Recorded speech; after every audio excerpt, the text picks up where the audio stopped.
Good morning, this is your Kelso Report for Wednesday, March 27th, and I'm your host, Clark Kelso.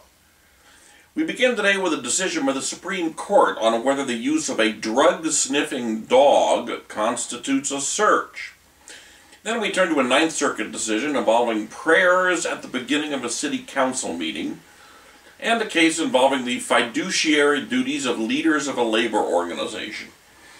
We close with a state law decision involving the standard of review used in administrative mandamus. Well, first to the dogs. The Fourth Amendment, of course, prohibits unreasonable searches and seizures. And the first logical question in a Fourth Amendment case is whether the government's activity constitutes a search. In Florida v. Jardines, the court addressed this question with respect to the government's use of a drug-sniffing dog on the porch of a house to determine whether there were drugs inside the house. Well, the fundamental baseline for what constitutes a search is whether information has been obtained by government by a physical intrusion on persons, houses, papers, or effects. In the case before the court, the police officers and dog were on the defendant's property and within the curtilage of the house, and the use of the drug-sniffing dog was not conduct explicitly or implicitly approved by the homeowner. While it is true a police officer may approach the door of a residence and knock, just as any private citizen may do, the implicit invitation for visitors does not extend to a visitor with a drug-sniffing dog. So in these circumstances, a search clearly had occurred, and the Fourth Amendment applied. There's the slide for that one. My apologies. Now we turn to the Ninth Circuit and religion. For the last several decades, the boundary between church and state has brought out some of the most emotional debate among lawyers and judges. It pits the original intent crowd against the practical constructionists.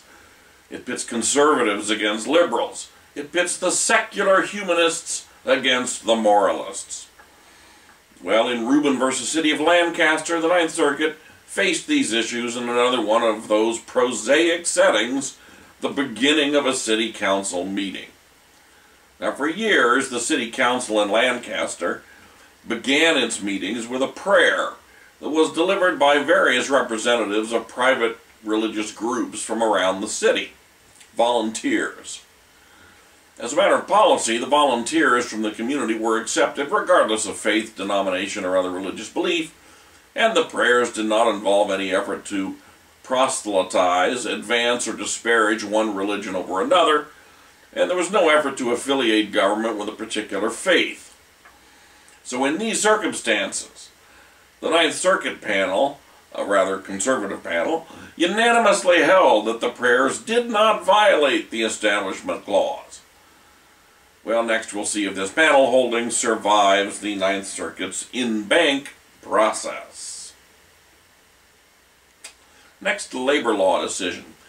Section 501 of the Labor Management Reporting and Disclosure Act is most commonly the basis for a suit by rank-and-file members of a union against union leaders with allegations that the union leaders have breached their fiduciary duties to the rank-and-file.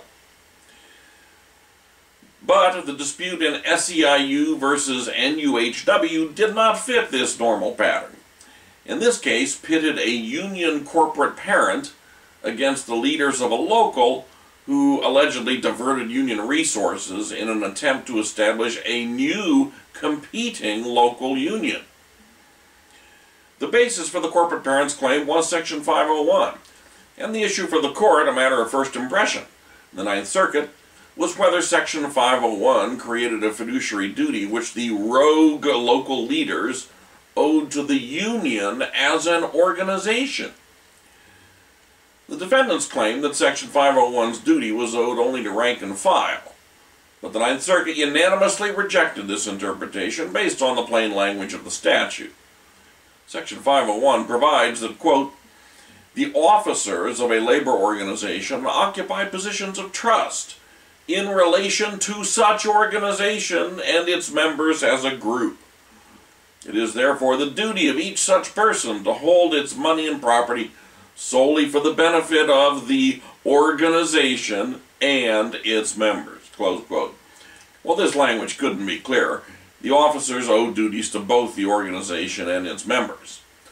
If the rogue local leaders want to establish a competing local union, they need to get out of their current positions and stop using union resources to advance their own personal agenda. Finally, we close today with a case involving administrative mandamus.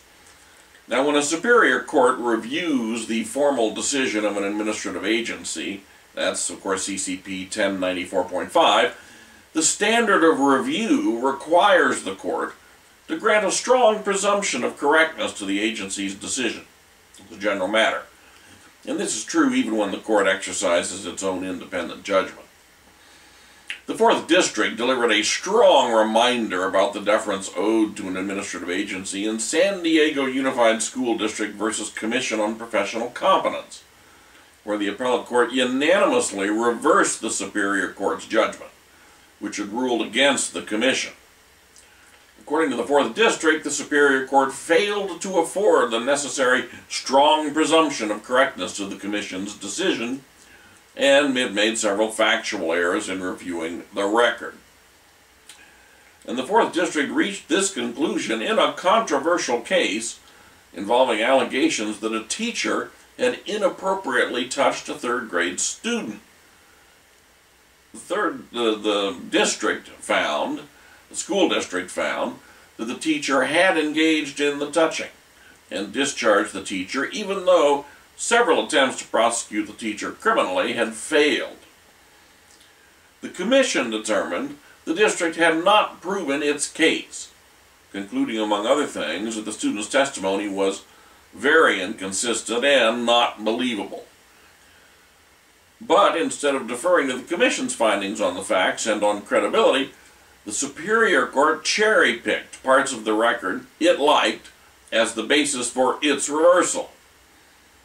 Well, the 4th District set the record straight and imposed the proper standard of deferential review. That's it for today's Kelso Report. Have a great day in the law.